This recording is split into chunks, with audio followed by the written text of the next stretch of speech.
Les matériaux locaux sont issus de ressources naturelles, qu'elles soient cultivées, extraites ou recyclées.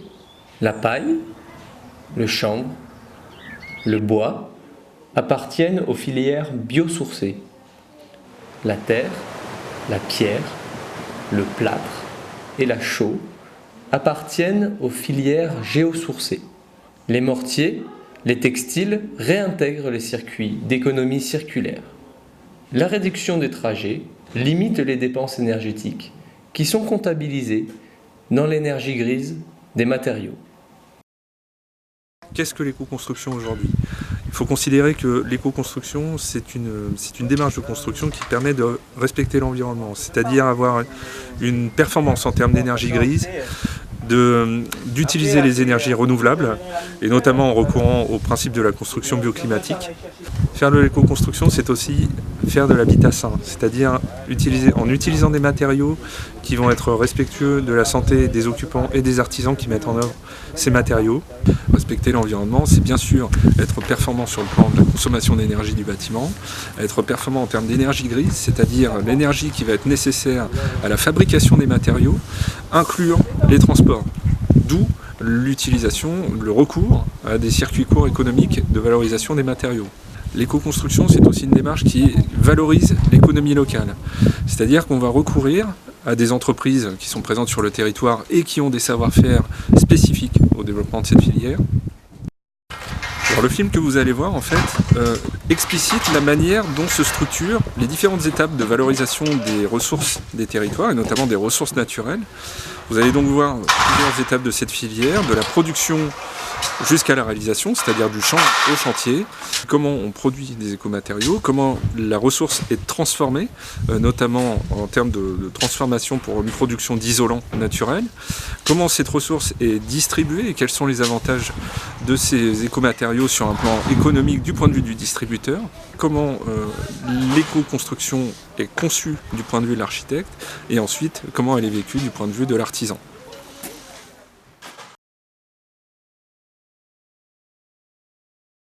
L'étape de production, c'est le premier maillon de la filière de l'éco-construction. Les cultures sont destinées à l'alimentation animale et des gens, et là, on n'utilise que le sous-produit pour l'éco-construction. Bon, l'avantage des cultures, c'est qu'elles utilisent uniquement le soleil pour pousser, c'est totalement écologique, 100%. Ça pousse avec la météo, avec le temps qu'il fait. Et de plus, elles permettent de stocker du CO2. Donc on est gagnant sur tous les tableaux. En plus, la production de paille du sud de la France, ça permettrait de construire des milliers de maisons, hein, parce qu'il y a quand même une production assez importante. Puis la paille, c'est un matériau durable, économique et facilement recyclable, compostable, donc il n'y a pas de problème. L'organisation en réseau permet de mieux travailler, gagner du temps, mettre en relation les gens et puis diminuer les distances de livraison et tout. Et voilà.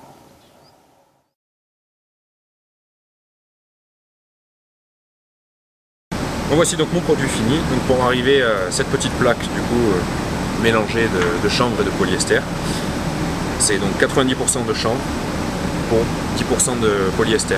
Et ces matières arrivent sous forme de balles compressées d'environ 250 kg chacune.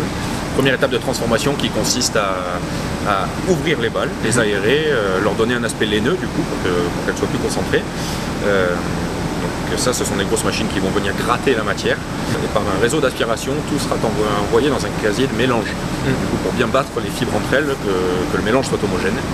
La deuxième étape sur la transformation, c'est la préparation du matelas et la densité qu'on veut obtenir sur le panneau final. Donc j'ai une machine qui oriente les fibres, qui les nappe, qui les met dans le bon sens, qui les pèse et qui régule un peu toute la ligne en fait. Une fois ce matelas prêt, il part en cuisson. C'est là où le polyester prend son sens, c'est qu'en fait il vient fondre et c'est en fondant qu'il vient lier les fibres de chanvre entre elles. Et ensuite, en fin de process, le produit est refroidi, puis découpé, ensuite conditionné, mis sur palette. D'accord.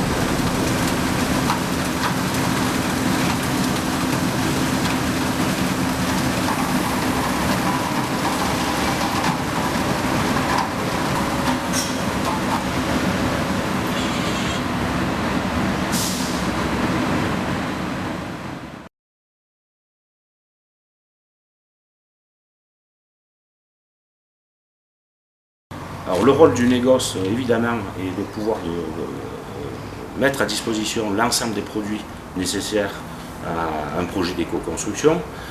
Alors ça peut être le cas de façon globale, un seul négoce qui propose la totalité de la gamme.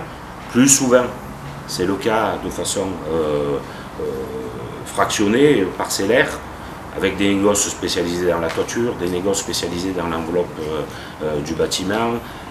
Mais sur le territoire, quoi qu'il en soit, on trouvera et on trouve déjà l'ensemble des éco-matériaux qui sont prescrits.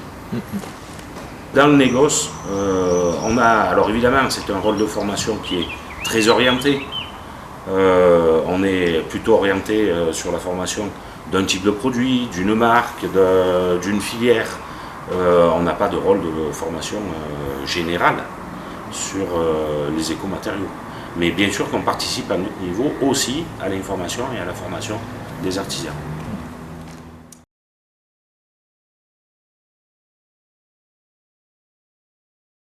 Donc le rôle de l'architecte, je pense que c'est un rôle de cueilleur de données dans un premier temps.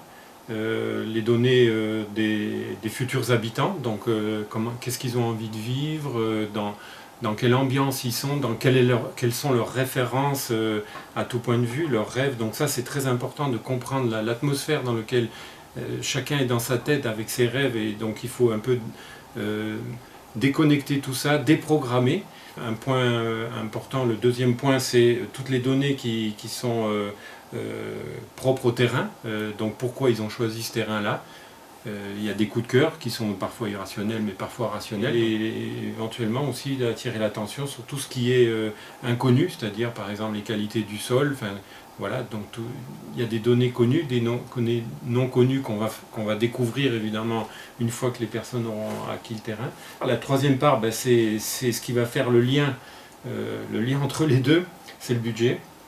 Donc définir avec les gens les priorités. Ça peut être des qualités esthétiques, ça peut être des qualités de confort, ça peut être aussi des performances. Évidemment, on voudrait tout, mais en même temps, tout n'est pas possible. Voilà, tout ça, c'est un travail à faire avec les personnes pour qu'elles saisissent que ça va être un travail sensible, ça va être un travail d'écoute, de relation. Donc on va être 18 mois ensemble, donc il faut qu'on s'entende. Je suis là pour faire une maison qui est en relation avec les personnes, leur budget et l'environnement.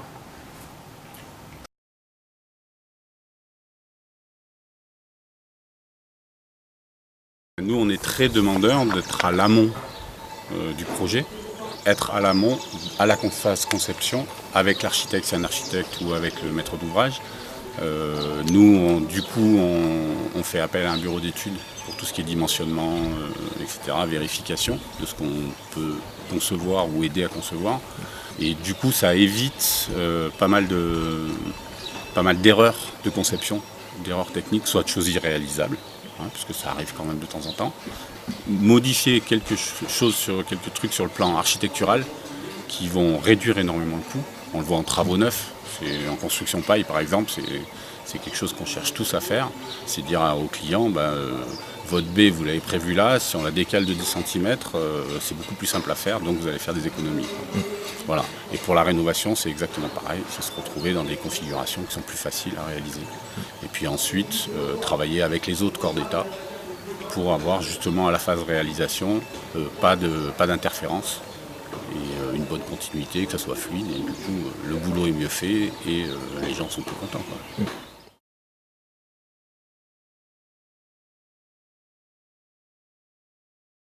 Donc sur ce site, nous allons pouvoir vérifier que la chambre froide répond au modèle qui a été créé par le bureau d'études. Pour cela, nous allons instrumenter, nous allons particulièrement nous concentrer sur la qualité des murs et la qualité de l'isolation thermique. Et donc nous allons concevoir des capteurs spécifiques. Donc on va par exemple venir percer certains murs de manière très fine, afin de venir observer l'évolution de la température, de l'humidité, des échanges de flux thermiques au travers des parois. On va aussi rajouter des capteurs météorologiques, des capteurs de température au niveau de l'extérieur. On va observer le flux radiatif du soleil.